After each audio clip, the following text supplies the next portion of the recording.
What's going on, you little ambitious artists? It is Nas here, and today is just going to be a chill video, just something simple. And while I talk to you guys, I am going to be actually doing a character design for somebody who's going to be very important in my upcoming manga series called Relentless Ravager. And I just want to give you guys a little bit of tips on how to customize your character, how to make him or her look how you may want them to look, how certain colors, how certain shapes kind of implicate different things in the character designing process. And basically just talk to you guys about what this character is going to be, his significance in my story, and again, giving you guys some tips and tricks on how to get started with doing characters, getting a series started, doing the world building, overall just talking about series and how I applied these techniques to my series that is going to be coming very, very soon.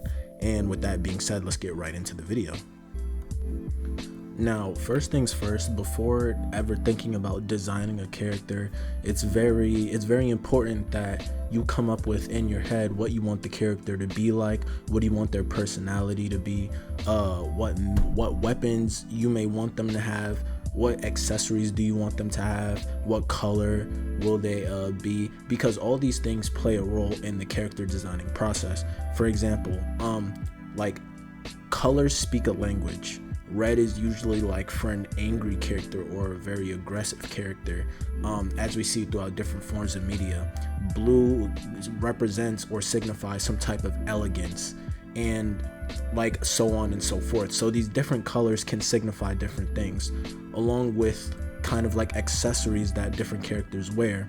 For example, if you see a character in the series who's wearing a furry robe or like some type of extravagant clothing that has fur, bear skin, whatever, that may signify some type of importance that this character has in the series that other characters may not have.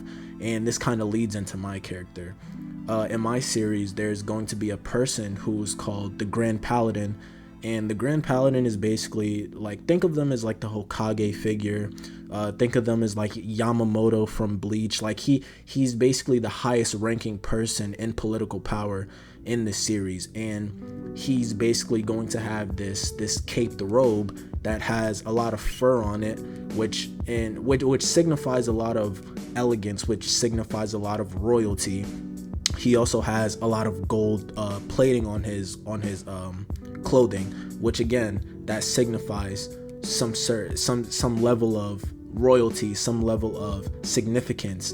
And what makes this even more significant is when you compare him to the other characters in my series, these characters don't have those things. The less of something that other characters have, and the more of those things that one specific character has, that makes the character pop, that makes the character stand out, because this character has certain things and this character just looks so unique compared to the rest of the cast, the cast like style.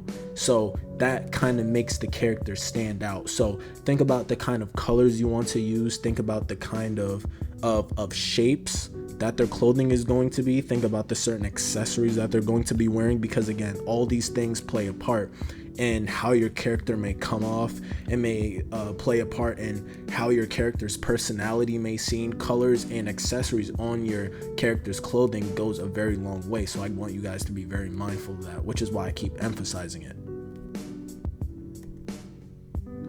And again, everything that I'm telling you guys, this also doesn't just apply for clothing. This can also apply to characters' accessories. Not their accessories, but like their physical appearance, their physical looks, like their physical body.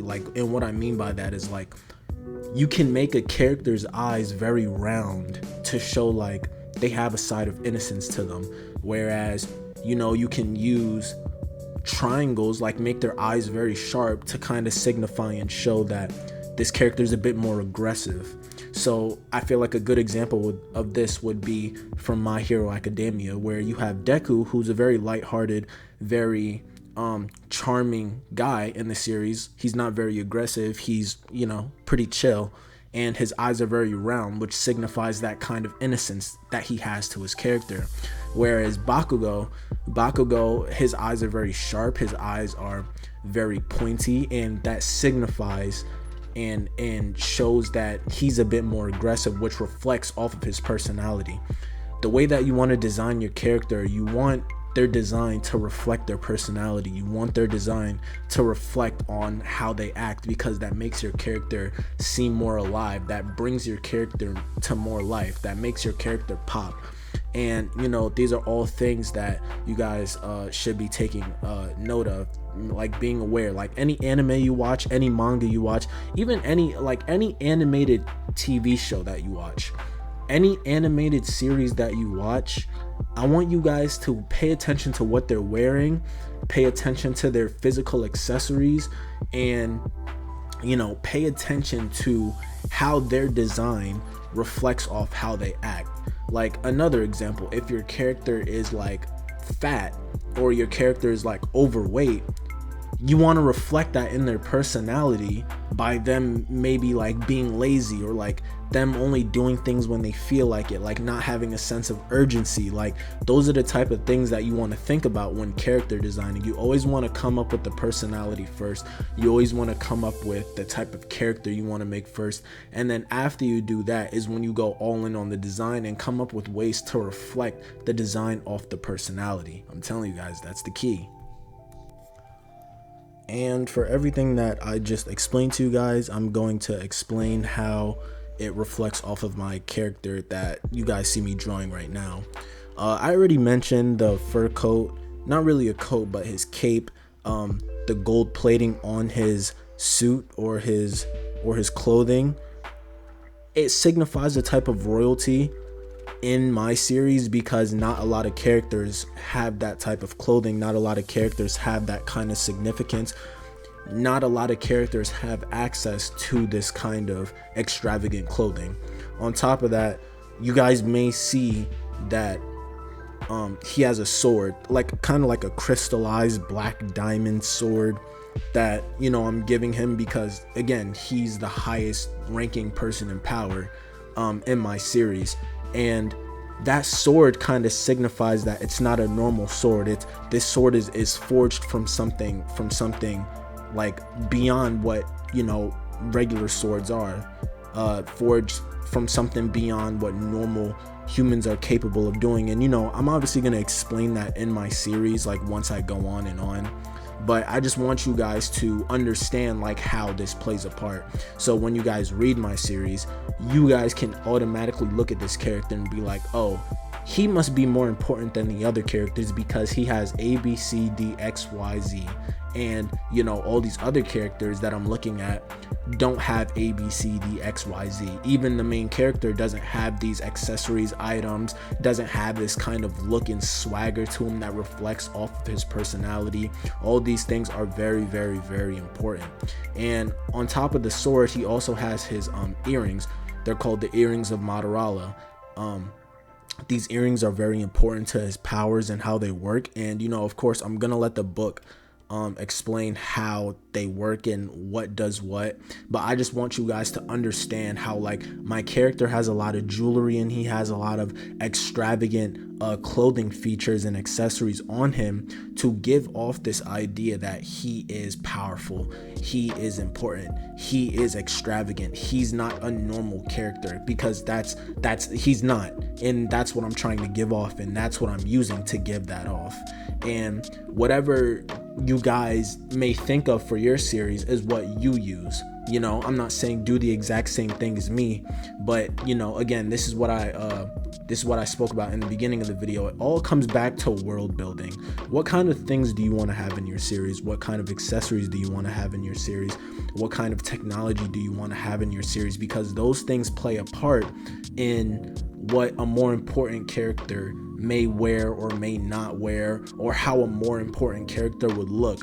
So I want you guys to just think of the kind of story that you want to make, the time, place, the period, you know, all these things, where it takes place, when does it take place, all these things play a part in your series. And once you understand the type of series that you want to make, it'll be a lot easier to understand what you're going to give this more important character, or maybe a less important character, to make them look like they fit their role in the story, to make them look like their physical appearance also reflects off of their personality. And obviously there are cases where a lot of characters don't really have clothing or like accessories that reflect off their personalities, but the authors still make it work. I'm just talking about on a consistent basis, you know what I mean?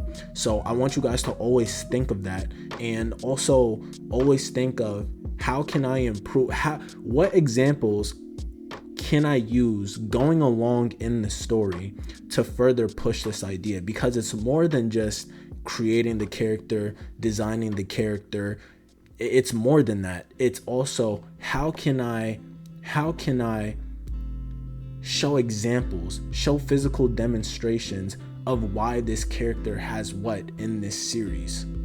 So that's another thing that also pushes the character design. Like, character design is more than just physical appearance. Character design is also what you get from the character, what you feel from the character. When you look at the character, look at what they do, look at their actions, what does that character give you? What does that character make you think about them? That's also what plays a part in character design. And I feel like a lot of people just get caught up in the fact that character designing is just how they look, it's just how. No, I feel like there's more to character designing than just the physical look, the physical attraction. So I want you guys to practice all those techniques, keep everything that I said in mind, and also just try and apply all of this to your series. Just take certain steps and just try and find out what works for you the best, because again, what I always say in all my videos, what works for me may not work for you. So maybe there might be another YouTuber who explains it better than me or whatnot. So I just want you guys to keep an open mind when designing characters, especially in a manga or comic series, because you're going to have a lot of characters. You're going to need to have a lot of characters to make an in-depth full story. So I want you guys to practice this, keep on practicing it, don't stop, and you will eventually understand how to do this on a consistent basis with different characters and make everybody fit together. With all that being said, that is going to be the video. Again, I just gave you guys little tips and tricks on how to design your character the way that you may want them to look, act, feel, what vibe you may want readers to get from the character. All those things play a very important role, a very important part in the character designing process. And again, I just gave you guys a little bit of insight on what my character is going to be, his certain artifacts, the certain special magical kind of items that he's going to have, all those things that my character has in the series, just to give you guys a little example on how you can apply it to your character and how you can make it work. So with all that being said, if you guys like the video, please be sure to like, share, and subscribe. Comment what you want me to draw, because I am doing recommendations. So I don't really know what to draw. So if you guys could just give me something to draw in the comment section, I'll just choose the most liked comment and I'll just draw what they tell me to draw. I can, just do whatever you guys want. I want to engage with you guys. I want to, learn what you guys want to see from me. So if you guys want me to draw anything, please let me know, and I will draw it. I will start taking requests. And if you want me to, if you want a personal request, you can always DM me on Instagram. My DMs are open, anything like that. I'll just put my Instagram right in the description. And just thank you guys for watching. Again, if you like the video, please like, comment, share, and subscribe, and I will definitely see you guys on whatever I'm drawing next. And you little ambitious artists, keep on practicing, keep getting better. I'll see y'all in the next one.